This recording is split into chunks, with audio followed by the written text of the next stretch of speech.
નમસ્કાર ગુજરાત હવામાન સમાચારની અંદર ફરી એક વખત આપનું હાર્દિક સ્વાગત છે। આજે મિત્રો તારીખ થઈ છે 16 ઓક્ટોબર અને વાર થયો છે ગુરુવાર એટલે ગુજરાત રાજ્ય ઉપર ભારેનો વાર।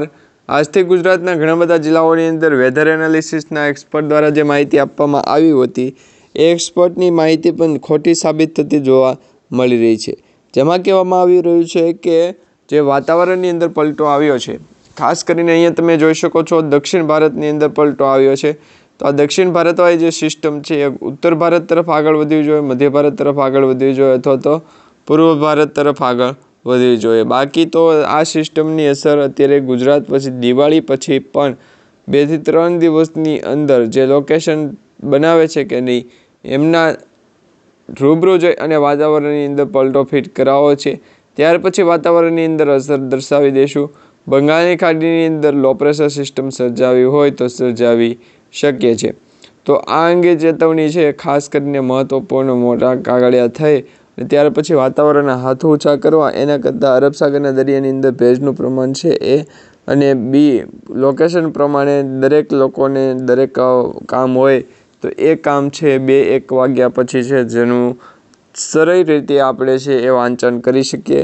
બાકી તો ગુજરાતના દરિયાકાંઠાના વિસ્તારોની અંદર ભેજવાળું પ્રમાણ હોય, વાતાવરણની અસર પ્રમાણે હોય, લોકેશન પ્રમાણ હોય। આ સાથે અરબ સાગરના દરિયાની અંદર ભેજનું પ્રમાણ નથી પરંતુ ત્યાં પણ લોકેશન હોય। તો આવી દરેક ફૂલ ફર્નિચર માહિતી છે ગુજરાતમાં અરબ સાગરના દરિયાની અંદર ભેજનું પ્રમાણ ખૂબ મહત્વનગર અને વાતાવરણની અંદર અભ્યાસ છે એ થોડુંક આગું જાણવું જરૂરી છે। તો ગુજરાત રાજ્ય ઉપર ત્યાર પછી વાતાવરણ છે એમને જણાવી દઈએ। ત્યાર પછી બાંગ્લાદેશની અંદર લોકેશન છે એ જાણવું નહીં અને વાતાવરણની અંદર ફરી ગયા તો શું લાઈન લેવી। તો આવી વખતે ગુજરાતમાં ભારેથી અતિભારે અપેક્ષા ન હોય પરંતુ લોકે હલાવી અને વાતાવરણની અંદર જે શ્રીલંકા ચેસ ટાર્ગેટ હતી એ પૂરી ન કરી રહી હતી એવામાં હવે આપણે છે ચેસ ટાર્ગેટને પણ ડબલ ફાયદો છે એ કરાવી આપ્યો।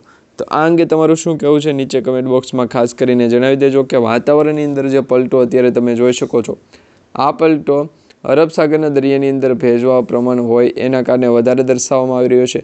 બાકી દક્ષિણ ભારતથી મધ્ય ભારત વચ્ચે તમે જોઈ શકો છો સૂકું વાતાવરણ દર્શાવવામાં આવી રહ્યું છે। દક્ષિણ વાતાવરણની અંદર ભેજનું પ્રમાણ છે એ વાતાવરણની અંદર અશુદ્ધિતા દૂર કરી અને શુદ્ધિકરણને આગળ લાવે છે। તો આ દરેક માહિતી છે એ ચેતવણી જાહેર કરવી છે। તો વાતાવરણની અસર છે 2 થી 3 દિવસ માટે ગુજરાતમાં ઘણા બધા જિલ્લાઓ આપી શકો છો એ દરેક માહિતી દરેક આગાહી છે જણાવી દઈશું જાણી જા। તો વાતાવરણની અંદર રોજ 2 થી 3 દિવસ માટે વાતાવરણ જણાવવું ખૂબ મહત્વપૂર્ણ છે।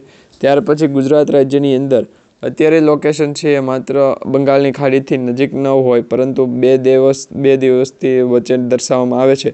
તો વાતાવરણ છે એની બનતી જે મુશ્કેલી છે એ મુશ્કેલી પણ ખાસ કરી અરબ સાગરના દરિયાની અંદર ભેજનું પ્રમાણ વધારે હોવાના કારણે દર્શાવવામાં આવી રહ્યા છે। બાકી અત્યારે મિત્રો વિન્ડી એપ્લિકેશનના માધ્યમથી જોઈએ તો શિયાળાની શરૂઆત થઈ ગઈ છે। ગુજરાત ઉપર શિયાળાની અસર છે ભારે દર્શાવવામાં આવી રહી છે। હજી પણ ગુજરાત રાજ્યમાં કડકડતી ઠંડીની પ્રમાણ વધશે અને અરબ સાગરની અંદર જે ભેજવાળા પવનો છે એ પવનોની અસર પણ ઠંડીનું પ્રમાણ વધતું જોવા મળી રહ્યું છે। આ લોકેશન વાતાવરણની અસર પ્રમાણે દર્શાવવામાં આવે છે। જેમ કે મિત્રો અત્યારે આપણે 17, 18, 19 ઓક્ટોબર વચ્ચેની આગાહી જોઈએ તો 17, 18 અને 19 ઓક્ટોબર વચ્ચે દક્ષિણ ભારતની અંદર અને મધ્ય પૂર્વ ભારતના જે વિસ્તારો છે અહીંયા તમને હાઇલાઇટ કરીને દર્શાવવામાં આવી રહ્યા છે। હાઇલાઇટ કરેલા જે દેશો છે જે રાજ્યો છે એની વચ્ચે વરસાદની આગાહી ભારેથી અતિભારે દર્શાવવામાં આવી રહી છે। એટલે સતત 2 દિવસ માટે ચોમાસું છે આ ભાગની અંદર વધારે પડતું એક્ટિવ છે જોવા મળી રહ્યું છે। તો ગુજરાત ઉપર વાતાવરણની અસર છે એક્ટિવ હોવાના કારણે નથી થતી એની પાછળનું કારણ શું તો એ તમને દર્શાવી દઈએ કે ગુજરાતમાં હજી પણ દિવાળી તહેવાર નિમિત્તે વરસાદ પડશે કે કેમ। ગુજરાતમાં હજી પણ દિવાળીના તહેવારો નિમિત્તે વરસાદની આગાહી 2 થી 3 દિવસ માટેની રહેલી છે। જેમાં 18 ઓક્ટોબરથી લઈ અને 23 ઓક્ટોબર વચ્ચે વરસાદ પડશે, માવઠા સ્વરૂપનો વરસાદ હશે અને આ માવઠાની અસર અરબ સાગરના દરિયાની અંદર વધારે જોવા મળી રહી છે। એટલે કે અરબ સાગરના દરિયાની અંદરથી આ માવઠું છે ગુજરાતના દરિયાને અસર પહોંચાડશે। પછી જેમાં મુંબઈ મહારાષ્ટ્રના દરિયા વિસ્તારો હોય, સૌરાષ્ટ્રના દરિયાકાંઠાના જિલ્લાઓ હોય કે પછી ગુજરાતના અરબી સમુદ્રની અંદર ભેજનું પ્રમાણ વધારે અરબ સાગરના અંદરના દરિયાકાંઠાના વિસ્તારોની અંદર ના આવ્યું હોય બાકી જે લોકેશન છે એ લોકેશન અત્યારે અરબી સમુદ્રના વાતાવરણની અંદર ચેસ મોસ્ટર છે. તો આ પ્રકારે તમારું શું કહેવું છે નીચે કમેન્ટ બોક્સમાં ખાસ કરીને જણાવી દો. બાકી રહેલી જે આગાહી છે 2 દિવસ માટેની એ આગાહી ગુજરાતમાં આયુષ્યમાન કાર્ડ પછી છે ફેરફાર થઈ અને આગળ આવશે અને આ આગાહીની અસર ગુજરાતના દરિયાકાંઠાના જિલ્લાઓની અંદર ભેજનું પ્રમાણ ખૂબ વધારે દર્શાવવામાં આવી રહ્યું છે. તો આ પ્રકારે અત્યારે છે માહિતી જાણી રહી છે. બાકી તમે જોઈ શકો છો ગુજરાત ઉપર વાતાવરણની અંદર 2 થી 3 દિવસની અત્યારે સગવડતા રહેલી છે. બાકીની સાઈડ ઉપરની સાઈડ કોઈ પણ પ્રકારનું ફર્નિચર કે કોઈ પણ પ્રકારનું છે દાદરા સિવાય બીજું કંઈ પણ દર્શાવવામાં નથી આવ્યું. આ લોકેશન છે લોકેશનની અંદર ભેજનું પ્રમાણ કરી રાખે વાતાવરણની અસર છે ગુજરાત ઉપર જવા માટેની જે લોકેશન બોટલ છે કે એમને આપણે ભરી અને ત્યાર પછી ટિફિન સાથે છે ચેતવણી કરી અને આગળ મોકલાવી શકીએ છીએ. તો આ દરેક લોકો સુધી પહોંચી અને આગાહી છે એ માહિતી પડતી હોય છે. અરબ સાગરના દરિયાની અંદર પણ ભેજનું પ્રમાણ છે ખૂબ માહિતી છે જાણવું કે નહીં દરેક માહિતી આપણે જાણી લો કે જો એમને કામનું થાય તો વાતાવરણ માંગશે. બાકી બીજા અહીંયા લોકો પાસે છે ગુજરાતના અરબ સાગરના દરિયાની અંદર ભેજના પ્રમાણ વધારે નથી એટલા વધારે અરબ સાગરના દરિયાના લોકેશન છે એ દર્શાવવામાં આવી રહ્યા છે. તો આ પ્રકારે તમને 2 થી 3 દિવસ વાતાવરણની અંદર પલટો આવશે એ માહિતી મળી હશે. પરંતુ અત્યારે મિત્રો દક્ષિણ ગુજરાત અને સૌરાષ્ટ્રમાં માવઠું ખાબકવાને લઈને સંભાવના દર્શાવવામાં આવી રહી છે. વરસાદે નવરાત્રિના કેટલાય નોરતાઓ બગાડ્યા હતા. હવે દિવાળી પણ બગાડવાની છે. આગામી દિવાળી બેસતા વર્ષ અને વર્ષ ભાઈબંધની સાથે ભાઈ બહેનના નવા જે તહેવારો છે એ નિમિત્તે કમોસમી વરસાદે ખાબકવાને લઈને આગાહી દર્શાવવામાં આવી રહી છે. જેમાં અત્યારે ડાયરેક્ટરીનગરની વિસ્તારોની અંદર જેમાં ગોકુલનગર 2 થી 3 તેમજ વાતાવરણની અંદર જે લોકેશન છે એ લોકેશન પૂરું પાડવું. હવે અરબ સાગરના દરિયાની અંદર ભેજનું પ્રમાણ વધારે આગળ આવતાની સાથે જે લોકેશનની અંદર ફેરફાર કરતાં આવડતું હોય તો એવા લોકેશનને પણ બહાર બોલાવો કે આ લોકેશનને છે એ વાતાવરણ અસર કરતી વખતે 2 થી આવડા 3 આવડા છે અને આ આવડા હરખના આવડા નથી. ગુજરાત ઉપર દુકાન કે પછી પ્રોપર્ટી માલ મિલકત કે પછી કોઈ પણ પ્રકારની એવી જીવન જરૂરી વસ્તુ જો ચેતાઈ ગઈ હોય તો અરબ સાગરના દરિયાની અંદર ભેજનું પ્રમાણ છે ન જવા દેતા અને દરિયાના કાંઠાની અંદર ભેજનું પ્રમાણ જ્યાં પણ ગયું ત્યાં વાતાવરણ સૂકી થઈ ગયું. તો અરબ સાગરના દરિયાની અંદર ભેજનું પ્રમાણ છે ખૂબ વધારે છે. અરબ સાગરના દરિયાની અંદર ભેજનું પ્રમાણ છે આગળ આવી અને વાતાવરણ આગળ વધારીએ. તો આ પ્રકારે ગુજરાતના દરિયાકાંઠાના વિસ્તારોની અંદર ભેજનું પ્રમાણ છે એ વાતાવરણની અસર છે ક્યારે ખોલવાના.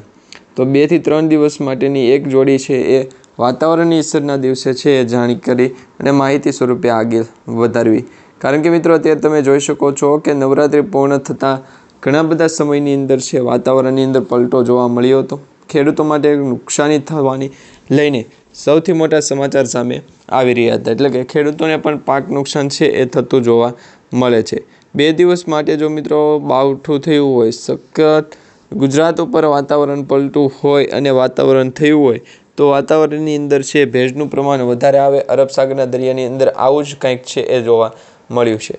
જેને કારણે અરબ સાગરના દરિયાની અંદર ભેજનું પ્રમાણ વધારે હોવાના કારણે ખેડૂતોને છે ડબલ ફાયદો મળવો પડશે. કારણ કે અત્યારે ખેડૂતોને છે એ ડબલ ફાયદો વાતાવરણની અસરના કારણે દર્શાવવામાં આવી રહ્યો છે. ગુજરાત રાજ્ય ઉપર ભારેથી અતિભારે પવનની સાથે વરસાદની સ્થિતિ જે દર્શાવવામાં આવી રહી છે આ વરસાદની સ્થિતિ ગુજરાતના અરબ સાગરના દરિયાની અંદર ભેજનું પ્રમાણ છે વધારશે. કમોસમી વરસાદની આગાહી છે દર્શાવવામાં આવી રહી છે.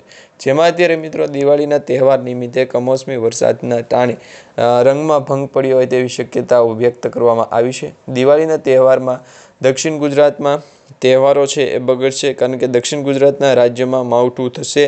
જેમાં તાપી છે, ડાંગ છે, સુરત છે, વલસાડ છે, ડાંગ, આહવા, રાજપીપળા, અમોદ તેમજ ગુજરાતના દક્ષિણ ભાગથી લઈ અને મધ્ય પૂર્વ ભાગ વચ્ચે છે વરસાદની સ્થિતિ અત્યારે દર્શાવવામાં આવી રહી છે. આ સાથે મિત્રો અત્યારે ડાંગ, સુરત, વલસાડ, નવસારીમાં માવઠાની અસર જોવા મળશે અને આ ઉપરાંત સૌરાષ્ટ્રમાં પણ કમોસમી વરસાદ ખાબકશે, જેમાં અમરેલી છે, ભાવનગર છે, ગીર સોમનાથ છે, દીવ છે અને આ જે જિલ્લાઓ છે દર્શાવવામાં આવી રહ્યા છે એ દરિયાકાંઠાના વિસ્તારોની નજીકના જિલ્લાઓ છે. એટલે દરિયાને અડીને આવેલા જે જિલ્લાઓ છે એની અંદર વરસાદ પડવાને લઈને હાલ નવી માહિતી છે સામે આવી રહી છે. તો આ પ્રકારની અત્યારે ગુજરાત ઉપર વાતાવરણની અંદર છે અસર જોવા મળી રહી છે. ગુજરાતનું વાતાવરણ બદલાય છે અને ગુજરાતનું જ્યારે વાતાવરણ બદલાય ત્યારે અરબ સાગરના દરિયાની અંદર ભેજનું પ્રમાણ છે એ વધારે દર્શાવવામાં આવતું હોય છે. તો આ એક નવી માહિતી છે એ સામે આવી રહી છે. અરબ સાગરની અંદર ભેજનું પ્રમાણ વધવાની સાથે અરબ સાગરના દરિયાકાંઠાના વિસ્તારોની અંદર હજી પણ ચોમાસાના વરસાદ છે એ જોવા મળશે.